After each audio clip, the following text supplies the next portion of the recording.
සියලු දෙනාම සාදරයෙන් පිළිගන්නවා සීරුවට. ඔන්න එදා 2009 අගෝස්තු 29 වෙනිදා එදා ඉරිදා දවසක්. අද තමිල්නාඩු ගොඩක් කාර්යබහුලයි. මොකද නියෝජ්‍ය මහ ඇමතිතුමා එනවා මේ ප්‍රදේශයේ තියෙන උත්සවයකට. මිනිස්සුත් සෑහෙන ප්‍රමාණයක් සහභාගී වෙලා ඉන්න නිසා මේ වෙද්දී ලොකු පොලිස් ආරක්ෂාවකුත් දාලා තියෙන්නේ. කොහොම නමුත් ඔන්න මේ උත්සවයේ වැඩ කටයුතු ඉවරනාට පස්සේ දැන් පොලිස් නිලධාරීනුත් විසිර යන්න හදන්නේ. නමුත් මෙතන මේ පොලිස් ආරක්ෂාව වෙනුවෙන් හිටපු එක පොලිස් නිලධාරියෙක් මේ වෙද්දී අතුරුදහන්. පොලිස් නිලධාරියෙක් කියලා කිව්වට කාන්තා පොලිස් කොස්තාපල්වරියක්. එයාගේ නම තමයි ජයමනි. දැන් වෙලාව රෑ 9ත් පහු වෙලා. කොහොම නමුත් මේ සිද්ධිය නිසා දැන් මේ පොලිස් නිලධාරීන් සෑහෙන කලබල වෙලා ඉන්නේ. ජයමනි හිටපු ඒ කණ්ඩායමේ අනිත් පොලිස් නිලධාරීන්ගෙන් ප්‍රශ්න කරද්දී ඒ පොලිස් නිලධාරීන් නම් කියන්නේ මේ වැඩ කටයුතු ඉවරනාට පස්සේ ජයමනි එයාගේ නෑදෑ ගෙදරක යන්න බලාගෙන හිටිය කියලා. අන්න ඒක නිසා මේ අය මුලින්ම ජයමනිගේ ෆෝන් එකට කෝල් අරගෙන බලනවා. ඒත් මේ වෙද්දී ජයමනිගේ ෆෝන් එක වැඩ කරන්නේ නැහැ. අන්න ඒක නිසා ජයමනි යනවා කියලා සඳහන් කරලා තිබුණ ඒ නෑදෑ ගෙදරටත් මේ අය කතා බහ කරලා බලනවා. නමුත් ජයමනි එහෙට ගිහිනුත් නැහැ. මහ ජනතාවගේ ආරක්ෂාව වෙනුවෙන් ඉන්න පොලිස් නිලධාරිනියක් තමයි මේ වෙද්දී අතුරුදහන් වෙලා තියෙන්නේ. අන්න ඒක නිසා පොලිසිය අනිත් කේසස් හැම දෙයක්ම පැත්තකට දාලා අතුරුදහන් වුණ ජයමනිව හොයන්න පටන් ගන්නවා. නමුත් ජයමනි ගැන කිසිම හොඩුවාවක් හොයාගන්න පොලිසිය සමත් වෙන්නේ නැහැ. මුළු පොලිස් දෙපාර්තමේන්තුවම මේ වෙද්දී සම්පූර්ණයෙන් කැළඹිලා තියෙන්නේ. කොහොම නමුත් පොලිස් නිලධාරීන් සති 3ක් පුරාවටම ජයමනිගේ ඡායාරූපය මහ ජනතාවට පෙන්නලා මහ ජනතාවගේ උදව් ඇතිව ජයමනිව හොයන්න උත්සාහ කරනවා. නමුත් ඔන්න සැප්තැම්බර් 19 වෙනිදා පොලිස් නිලධාරීන්ට දැනගන්න ලැබෙන්නේ සෑහෙන දරුණු දෙයක්. ඒ දේ තමයි සේලම් කියන දිස්ත්‍රික්කයේ අධිවේගී මාර්ගයේ අයිනේ තියෙන පඳුරක් ළඟ තිබිලා මේ වෙද්දී පොලිසියට හම්බ වෙලා තියෙනවා. සෑහෙන දරුණු විදියට අමානුෂික විදියට පහර දීලා මරලා දාපු කාන්තාවකගේ මල සිරුර කතා බහන වල හිතපු දේ හරියටම හරි. පොලිසියට මේ විදියට හම්බ වෙන්නේ දැන් සති 3කට කලින් අතුරුදහන් වුණ ජයමනි කියන කාන්තා පොලිස් කොස්තාපල්වරියගේ මල සිරුර. ජයමනිට මේ වගේ දරුණු දෙයක් වෙලා ඇති කියලා කිසිම කෙනෙක් හිතුවේ නැහැ. කොහොම නමුත් ඔන්න ඝාතනයට ලක් වුණ ජයමනිගේ මරණ පරීක්ෂණ වාර්තාව ආවට පස්සේ හැම කෙනෙක්ම සෑහෙන කම්පනයට පත් වෙනවා. ඊට වඩා මුළු තමිල්නාඩුවම බය වෙනවා මේ ඝාතකයා ගැන දැනගත්තට පස්සේ. මොකද ඒ කෙනා එසේ මෙසේ කෙනෙක් නෙවෙයි. ඉන්දියාවේ ඉන්න දරුණුම මනෝව්‍යාධික දාම ඝාතකෙක්ට තමයි ජයමනි අහුවෙලා තියෙන්නේ. මේ මිනිමැරුම් නඩුව මොනතරම් විශේෂ එකක් වුණාද කියලා කියනවනම් මේ සත්‍ය සිදුවීම පාදක කරගෙන 2017 දී චිත්‍රපටයක් පවා නිර්මාණය වුණා. ඉතින් ඇත්තටම ජයමනිට වෙන්නේ නැත්තේ මොකක්ද? ජයමනිව මරලා දාපු මේ දරුණු දාම ඝාතකයා කවුද? මේ මනෝව්‍යාධික දාම ඝාතකයව අල්ලගන්න පොලිසිය සමත් වෙයිද? එහෙනම් ඔන්න ලයික් එකක් දාලම වීඩියෝ බලන්න පටන් ගන්න. එන්න සම්පූර්ණම කතාව අද සියුරේ මම ඔයාලට කියන්නම්.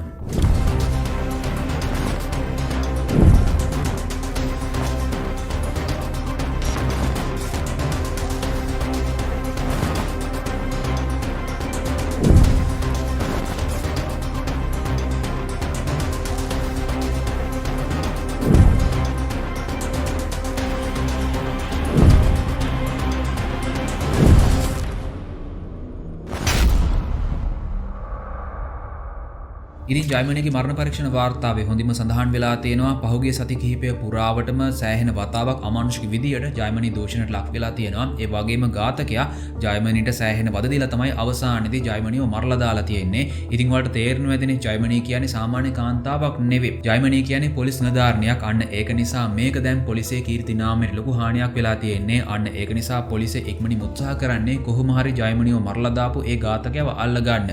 ඉතින් ජයමනිගේ මල සිරුරේ තිබිලා ඇඟිලි සලකුණු කිහිපයක් මේ විදිහ හොයාගෙන තියෙනවා. අන්න එතනින්ම පොලිසිය විමර්ශන කටයුතු ආරම්භ කරනවා. ජයමනිගේ මල සිරුර හම්බුන ඒ ප්‍රදේශයේ වගේම අවඩ ප්‍රදේශවල ඒ දවස්වල සැකසහිතව හැසිරුණ හැම කෙනෙක් ගැනම පොලිසිය විමර්ශන කටයුතු කරලා බලනවා. පොලිසිය ඒ හැම කෙනෙක් ගැනම හොයලා බලනවා. කොහොම නමුත් ඔක්තෝබර් 19 වෙනිදා තිරුපුර පොලිසිය සමත් වෙනවා සාක්ෂිත් එක්කම ජයමනිව මේ තරම් දරුණු විදියට මරලා දාපු ඒ ඝාතකයව අල්ලගන්න.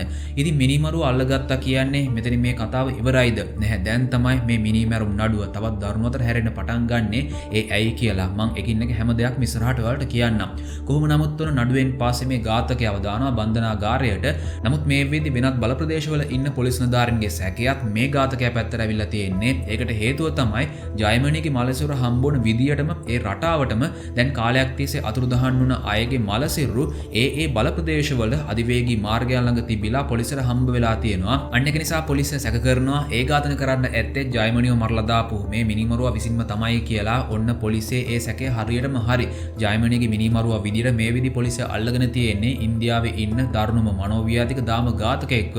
ඒ දාම ඝාතකයව මිනිස්සු හඳුන්වන්නේ සයිකෝ ශංකර් විදියට. ඉතින් මේ සයිකෝ ශංකර්ගේ ඇත්තම නම තමයි ජයශංකර්. මං ශංකර් කියලා කියන්නම්. 1977 සේලම් කියන දිස්ත්‍රික්කයේ තමයි ශංකර් ඉපදිලා තියෙන්නේ. ඒත් මේ ශංකර්ගේ පාසල් ජීවිත නම් ඒ තරම් සාර්ථක එකක් නෙවෙයි. ඒත් ශංකර් 12 වසර වෙනකන් ඉස්කෝලේ ගිහින් තියෙනවා. කොහොම නමුත් එතනින් පස්සේ ශංකර් බස් රථ පිරිසුදු කරන්නෙක් විදියට වැඩ කරලා තියෙනවා. ඒත් එතනින් කාලයකට පස්සේ ශංකර් ලොරි ඩ්‍රයිවර් කෙනෙක් විදියට වැඩ පටන් අරගෙන තියෙනවා. ඉතින් ඒ වගේ ඩ්‍රයිවර්ස්ලා ඉන්දියාවේ එක එක ප්‍රාන්තවලට යනවානේ. අන්න ඒක නිසා ශංකර්ට දෙමළ, කන්නඩා, තෙලිඟු, මලයාලම්, හින්දි මෙන්න මේ වගේ භාෂා ගොඩක් කතා කරන්නත් පුළුවන්. කොහොම නමුත් එක දවසක් ශංකර් මේ විදියට යද්දී කෑම කන්න එක කඩයක් ළඟින් නතර කරනවා. ඉතින් ඔන්න අද මෙතනින්ම නතර කරන්න ශංකර්ට ලොකු හේතුවක් තියෙනවා. ඒ හේතුව තමයි මේ ප්‍රදේශයේ අවට, ඒ කියන්නේ මේ කඩේ අවට ලිංගික ශ්‍රමිකයන් විදියට වැඩ කරන කාන්තාවන් ගොඩක් ඉන්නවා. මෙතනදී ඒ කාන්තාවන් හඳුන්වන්නේ කෝල් ගර්ල්ස්ලා විදියට. අවශ්‍ය කෙනෙක්ට පුළුවන් ඒ වගේ කාන්තාවකට කතා කරලා මෙතනට ගෙන්න ගන්න. ඉතින් ඔන්න ශංකර් අද ඒ වගේ කාන්තාවට කතා කරනවා. නමුත් ශංකර් මේ කාන්තාවට අද කතා කරන්නේ තමගේ හිතේ තියෙන ඒ ලිංගික ආශාව ඉෂ්ට කරගන්න විතරක්ම නෙවෙයි. මොකද ශංකර් මේ කාන්තාව ආවට පස්සේ මෙතනින් ඒ කාන්තාව පැහැර ගන්නවා. ඒකට හේතුව තමයි මේ වගේ ලිංගික ශ්‍රමික කාන්තාවන් කොහොමත් තමගේ ගැනුම්කාරයෙක් එක්ක යන්නේ තමන් දන්න තැනකට, ආරක්ෂිත තැනකට. මොකද මොකක් හරි ප්‍රශ්නයක් වුණොත් මේ අයට පොලිසිය ගිහින් පැමිණිල්ලක්වත් දාන්න බැහැනේ. අන්න ඒක නිසා මේ වගේ ලිංගික ශ්‍රමික කාන්තාවන් තමන්ට පුළුවන් උපරිමයෙන් තමන්ගේ ආරක්ෂාව ගැන හිතලා බලනවා. නමුත් ඔන්න මේ දවසේ ශංකර් මේ කාන්තාව පැහැරගත්තා. ශංකර් මේ කාන්තාව පැහැරගෙන අරගෙන යනවා වෙනම තැනකට. ශංකර් ඊට පස්සේ දවස් ගාණක් තිස්සේ මේ කාන්තාව තියාගෙන වද දීලා මේ කාන්තාව භාවිතා කරනවා. තමන්ගේ හිතේ තියෙන ඒ විකෘති ලිංගික ආශාව ඔක්කොම ටික ඉෂ්ට කරගන්න. ඉතින් ශංකර් මේක මෙතනින් නතර කරන්නේ නැහැ. ශංකර් මේකට ඇබ්බැහි වෙනවා. ශංකර් මේ වගේ කාන්තාවන් හැමදාම වගේ පැහැරගෙන යන්න පටන් ගන්නවා. ඉතින් ශංකර් මේ විදිහට පැහැරගෙන යන හැම කාන්තාවම මරලා දාන්නේ නැහැ. සමහර කාන්තාවන්ට ශංකර් යන්න ඉඩ දෙනවා. මොකද ශංකර් හොඳින්ම දන්නවා මේ වගේ කාන්තාවන් කීරවත් පැමිණිල්ලක් දාන්න පොලිසියට යන්නේ නැහැ කියලා. ඉතින් ශංකර් පැහැරගෙන යන කාන්තාව මරලා දානවද නැද්ද කියලා තීරණය කරන්නේ ඒ කාන්තාව හැසිරෙන විදියෙන්මයි. සමහර කාන්තාවන් ඉන්නවා ශංකර් මොනතරම් වද දුන්නත් අමානුෂික විදියට දූෂණය කළත් බොහොම අමාරුවෙන් ඒ හැම දෙයක්ම ඒ හැම වේදනාවක්ම දරාගෙන ඉන්නවා. අන්න ඒ වගේ කාන්තාවන්ට ශංකර් යන්න ඉඩ දෙනවා. ශංකර් ඒ කාන්තාවන්ව මරලා දාන්නේ නැහැ. නමුත් ශංකර් පැහැරගෙන යන හැම කාන්තාවකටම ශංකර් දෙන මේ හැම වදයක්ම ඉවසන්න බැහැ. අන්න ඒක නිසා සමහර කාන්තාවන් කෑ ගහලා ශංකර්ව තල්ලු කරලා දාලා සමහර අවස්ථාවලදී ශංකර්ට පහර දීලා හරි ජීවිතේ බේරගන්න උත්සාහ කරලා තියෙනවා. අන්න ඒ වගේ කාන්තාවන්ට යන්න ශංකර් අවස්ථාවක් දීලා නැහැ. ශංකර් දවස් ගාණක් තිස්සේ ඒ කාන්තාවන් තියාගෙන ඉඳලා දූෂණය කරලා වද දීලා අවසානයේදී මරලා දාලා තියෙනවා. ඉතින් ශංකර් මේ වැඩේ සඳහා කළුපාට බෑග් එකක් ඇතුලේ දාගත්ත පොරවක් වගේම පිහියක් භාවිතා කරලා තියෙනවා. එතනින් පස්සේ තමයි ශංකර් මේ විදිහට මරලා දාපු හැම කාන්තාවකගෙම මලසිරු එක එක හයිවේ ළඟින් දාලා ගිහින් තියෙන්නේ. මොකද කොහොමද ශංකර් එක එක ප්‍රාන්තවලට යනවා. කොහොම නමුත් ඔන්න මෙතනින් පස්සේ තමයි තත්ත්වය තවත් දරුණුවතර හැරෙන්න පටන් ගන්නෙ. මොකද කලින් නම් ශංකර්ට තිබුණේ කාන්තාවන්ට වද දීලා ඒ අයව දූෂණය කරන මානසිකත්වයක් විතරයි. නමුත් සමහර කාන්තාවන් පැනලා යන උත්සාහ කරපු නිසා ශංකර් ඒ වගේ කාන්තාවන් මරලා දැම්මනේ. අන්න ඒක නිසා ශංකර් දැන් ඒකටත් ඇබ්බැහි වෙන්න පටන් ගන්නවා. ඉතින් ශංකර් මේ හැම දෙයක්ම කරන්නේ සැලසුම් කරලා. කිසිම සාක්ෂියක් අහු නොවෙන්න තමයි ශංකර් මේ හැම දෙයක්ම කරන්නේ. ඉතින් දැන් අපිට ප්‍රශ්නයක් එනවා. ශංකර් මුලින්ම හැම කාන්තාවක්ම මරලා දෙන්නේ නැහැනේ. සමහර කාන්තාවන්ට ශංකර් යන්න ඉඩ දුන්නා. ඉතින් මේ වගේ එක කාන්තාවක්වත් අඩුම තරමේ පොලිසියට ගිහින් පැමිණිල්ලක් දාලා නැද්ද? අවසනාවකට ඒ දේ සිද්ධ වෙලා නැහැ. මොකද ඒ වගේ පැමිණිල්ලක් දාන්න පොලිසියට ගියොත් එහෙම වෙන්නේ මොකක්ද කියලා හැම කෙනෙක්ම දන්නවනේ. ආපහු ඒ කාන්තාවන් සෑහෙන අපහසුතාවයකට පත් වෙනවා. අන්න ඒක නිසා ශංකර්ගෙන් බේරිලා ගිය කිසිම කාන්තාවක් පොලිසියට ගිහින් නැහැ. කොහොම නමුත් ඔන්න දැන් ශංකර් මේකට ඇබ්බැහි වෙලා ඉන්නේ. ශංකර් කලින් නම් ගොදුරු කරගත්තේ ලිංගික ශ්‍රමික කාන්තාවන් විතරයි. නමුත් දැන් ශංකර් තනියම වැඩ සඳහා යන කාන්තාවනුත් අල්ල ගන්නවා. මේ ශංකර් කියන්නේ මොනතරම් නරුමෙද්ද කියලා කියනවා නම් ශංකරට අහු වුණ දරුවෙක්වත් අඩුම තරමේ ශංකර් ඉතුරු කළේ නැහැ. ඒත් කතාවක් තියෙනවනේ ඕනම කෙනෙක් මට්ට වෙන දවසක් එනවා කියලා. අන්න ඒක තමයි එදා ශංකරට සිද්ධ වුණේ. මොකද එදා ඒ උත්සවයේ ඉවර වෙන්න ටික වෙලාවට කලින් ජයමණී තමාගේ නිල ඇඳුම මාරු කරලා සාමාන්‍ය ඇඳුමක් ඇඳගෙන පිටත් වෙලා ගිහින් තියෙනවා නෑදෑ ගෙදරට යන්න. නමුත් ඒ යන අතරතුරේදී ශංකර් ජයමණීව අල්ලගත්තා. ඒ ශංකර් දැනගෙන හිටියේ නැහැ ජයමණී කියන්නේ පොලිස් කාන්තාවක් කියලා. ඒක තමයි ශංකර් කරගත්ත වැරද්ද. කොහොම නමුත් අවසානයේදී පොලිසිය සමත් වුණා ජයමණීගේ මිනිමරුවා විදියට ශංකර්ව අත්අඩංගුවට ගන්න. ඒ ශංකර් කියන්නේ සෑහෙන දරුණු මනෝව්‍යාධික දාම ඝාතකයෙක් කියලා අවසානයේදී පොලිසිය හොයාගත්තා. කොහොම නමුත් ඔන්න 2011 මාර්තු 17 වෙනිදා බන්ධනාගාරයෙන් ශංකර්ව එළියට ගන්නවා. ශංකර්ව කොයම්බතූර් ප්‍රදේශයට අරගෙන යන්න.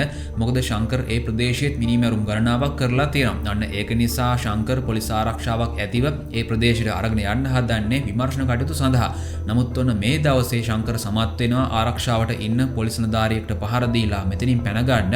ඊට පස්සේ පොලිසිය සම්පූර්ණ ටවුන් එකම පරීක්ෂා කරලා බලනවා. ඒත් පොලිසියට ශංකර් ගැන කිසිම හෝඩුවාවක් හොයාගන්න ලැබෙන්නේ නැහැ. ඉතින් මේක පොලිසියට ලොකු නින්දාවක්. ඒත් එහෙමයි කියලා පොලිසියට මේකේ අවධානම ගන්න බැහැ. අන්න ඒක නිසා පොලිසිය මුළු තමිල්නාඩුවටම අනතුරු ඇඟවීමක් කරනවා.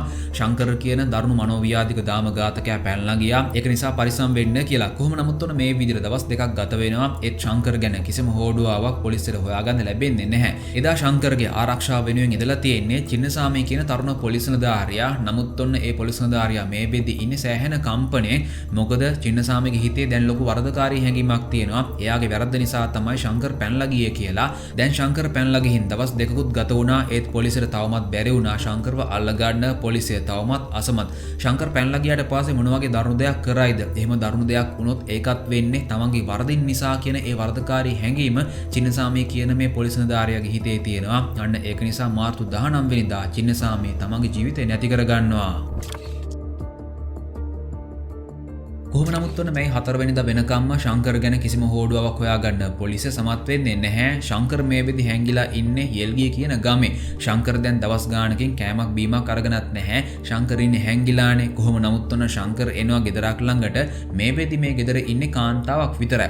ශංකර් කියන මේ අපරාධකාරයා පැනලා ගිහින් තියනවා කියලා ශංකර්ගේ මුහුණත් සඳහන් කරලා මොනතරම් පෝස්ටර්ස් ගහලා තිබුණත් ඒ කිසිම දෙයක් මේ කාන්තාව දැකලා නැහැ. ශංකර් කියන්නේ මොන වගේ අපරාධකාරයෙක්ද කියලා මේ කාන්තාව දන්නේ නැහැ. ශංකර් බැගෑපත් වෙලා කෑම ටිකක් වගේම වතුර ටිකක් මේ කාන්තාවගෙන් ඉල්ලනවා. ශංකර්ව දැක්කට පස්සේ ශංකර් ගැන අනුකම්පා කරලා මේ කාන්තාව ශංකරට කෑම ටිකකුයි වතුරයි දෙනවා. මුලින්ම ශංකර් තමන්ගේ බඩගින්න නිවා ගන්නවා. ඒත් ශංකර්ගේ ඒ අනිත් විකෘතික බඩගින්න මේ වෙදි වැඩි වෙලා තියෙන්නේ. අන්න ඒක නිසා ශංකර් තමන්ට කෑම දුන්න වතුර ටිකක් දුන්න මේ කාන්තාව අල්ලගෙන දූෂණය කරන්න උත්සාහ කරනවා. නමුත් මේ කාන්තාව කෑ ගහන සද්දය ළඟ වෙලේ වැඩ කර කර ඉන්න මේ කාන්තාවගේ සැමියටයි තවත් පිරිමි අය කිහිප දෙනෙක්ටයි ඇහෙනවා. ඒ අය ඇවිල්ලා ශංකර්ව අල්ලගන්නවා. ඒ අය මුළු රෑ පුරාවටම ශංකර්ට පහර දෙනවා. ඊට පස්සේ මේ අය ශංකර්ව පහුවෙනිදා උදේට ගිහින් බාර දෙනවා පොලිසියට. පොලිසිය ඊට පස්සේ ශංකර්ව ආපහු බන්ධනාගාර ගත කරනවා. නමුත් මෙතනින්ම ශංකර් නවතින්නේ නැහැ. ඒකට හේතුව තමයි අවුරුදු දෙකක් ගත වුණාට පස්සේ ශංකර් 2013 සැප්තැම්බර් 1 වෙනිදා මේ හිරගෙදරින් පැන ගන්න උත්සාහ කරනවා. මොකද ශංකර් මේ වෙදි දන්නවා මේ හිරගෙදර තියෙන්නේ මොන වගේ අඩුපාඩුද කොතනින්ද පැනලා යන්න පුළුවන් කියලා. මේ හිරගෙදර එක කොටසක මේ වෙදි ඉදිකිරීමේ කටයුත්තක් වෙන ගමන් තියෙන්නේ. අන්න එතන ආරක්ෂාව ටිකක් අඩුයි. එතනින් පැන ගන්න තමයි ශංකර් උත්සාහ කරන්නේ. ශංකර් මුලින්ම සමත් වෙනවා උණබටයක් භාවිතා කරලා අඩි 15ක් උස ඒ තාප්පයෙන් පැන ගන්න. නමුත් ඔන්න එතනින් පස්සේ අඩි 30ක් උස තවත් තාප්පයක් තියෙනවා. ඔන්න ඒ තාප්පයෙන් පනන එක නම් ඒ තරම් ලේසි වෙන්නේ නැහැ. මොකද ඒ තාප්පයේ උඩ වීදුරු කටු තියෙනවා. ඒ වගේම විදුලි රැහැනකුත් තියෙනවා. නමුත් ශංකර් සමත් වෙනවා උණබටය භාවිතා කරලා මේ තාප්පෙනුත් එහා පැත්තට පැන ගන්න. ශංකර්ගේ කකුලේ වීදුරු කටු ඇනෙනවා. නමුත් ඔන්න අර ඉදිකිරීමේ කටයුත්ත නිසා මෙතන ඒ රැහැනේ විදුලිය යන්නේ නැහැ. අන්න ඒකත් මේ වෙලාවේදී ශංකර් අවස්ථාවක් කරගන්නවා. ශංකර් ලේ පෙරාගෙන එහා පැත්තට ඒ කියන්නේ බිමට පනිනවා. ඔන්න මේ වෙලාවේදී ශංකර් ඇඳගෙන ඉන්න ඒ හිර ඇඳුමට යටින් ශංකර් පොලිස් නිලධාරියෙක්ගේ ඇඳුමක් ඇඳගෙන ඉන්නේ. ඒ කියන්නේ ඔන්න ශංකර් මේ ඇඳුමත් ලෑස්ති කරගෙන තියෙනවා. කොහොම නමුත් ඔන්න ශංකර් සමත් වෙනවා මෙන්න මේ විදිහට හිරෙන් පැන ගන්න.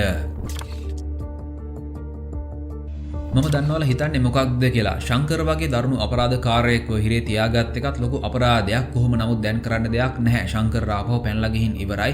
අන්න ඒක නිසා පොලිසිය ආපහු වතාවක් නිවේදනය කරනවා ශංකර් පැනලා ගියා කියලා. ඉතින් මේ නිවේදනයෙන් පස්සේ හැම කෙනෙක්ම සෑහෙන්න බය වෙනවා. විශේෂයෙන්ම බය වෙනවා ශංකර්ව අල්ලලා දුන්න ඒ ගමේ අය. කොහොම නමුත් පොලිසිය දිගටම විමර්ශන කටයුතු කරගෙන යනවා. ඒ වගේම පොලිසිය මහජනතාවගේ සහායත් බලාපොරොත්තු වෙනවා ශංකර්ව අල්ලගන්න. ශංකර් ගැන හරිතොරතුරක් දෙන කෙනෙක්ට රුපියල් ලක්ෂ 10ක ත්‍යාග මුදලක් දෙනවා කියලා මේ වෙද්දී පොලිසිය නිවේදනය කරලා තියෙන්නේ. ඉතින් ත්‍යාග මුදල කෙසේ වුණත් මේ වෙද්දී තමිල්නාඩුවේ ඉන්න හැම කාන්තාවක්ම සෑහෙන්න බයෙන් ඉන්නේ. මොකද එයාලා දන්නවා ශංකර් කියන්නේ මොන වගේ දරුණු කෙනෙක්ද කියලා. කොහොම නමුත් පොලිසිය විමර්ශන කටයුතු ආරම්භ කරන්නේ ශංකර් හිටපු ඒ හිරගෙදරින්. මොකද ශංකර් එතනින් පැනලා ගියේ. ඉතින් ඔන්න මේ හිරගෙදර නිලධාරීන් කිහිප දෙනෙක්ම තමන්ගේ කාර්යය පැහැරලා තියෙනවා. ඒක ශංකර් අවස්ථාවක් කරගෙන තියෙනවා කියලා පොලිසියට තේරෙනවා. අන්න ඒක නිසා ඒ හැම නිලධාරියෙක්ගෙම වැඩ සම්පූර්ණයෙන් තහනම් කරනවා. ඊට පස්සේ පොලිසිය පරීක්ෂා පරීක්ෂා කරලා බලනවා ශංකර් හිරෙන් පැනපු තැන ඔන්න එතන තිබිලා ශංකර්ගේ ලේ මේ අය හොයා ගන්නවා. එහෙනම් අනිවාර්යෙන් ශංකර්ට තුවාල වෙලා තියෙනවා. ශංකර්ට වැඩි දුරක් යන්න වෙන්නේ නැහැ කියලා මේ අයට තේරෙනවා. අන්න ඒක නිසා මේ පොලිස් නිලධාරී කණ්ඩායම අවට තියෙන හැම රෝහලක්ම පරීක්ෂා කරලා බලනවා. ඒත් මේ අයට ශංකර් ගැන හොඩුවාවක් හොයාගන්න ලැබෙන්නේ නැහැ. කොහොම නමුත් ඔන්න මේ අතරතුරේදී තවත් පොලිස් නිලධාරී කණ්ඩායමක් පරීක්ෂා කරලා බලනවා, විමර්ශන කටයුතු කරනවා ශංකර් හිරේ ඉන්න කාලේදී ආශ්‍රය කළේ කවුද කියලා.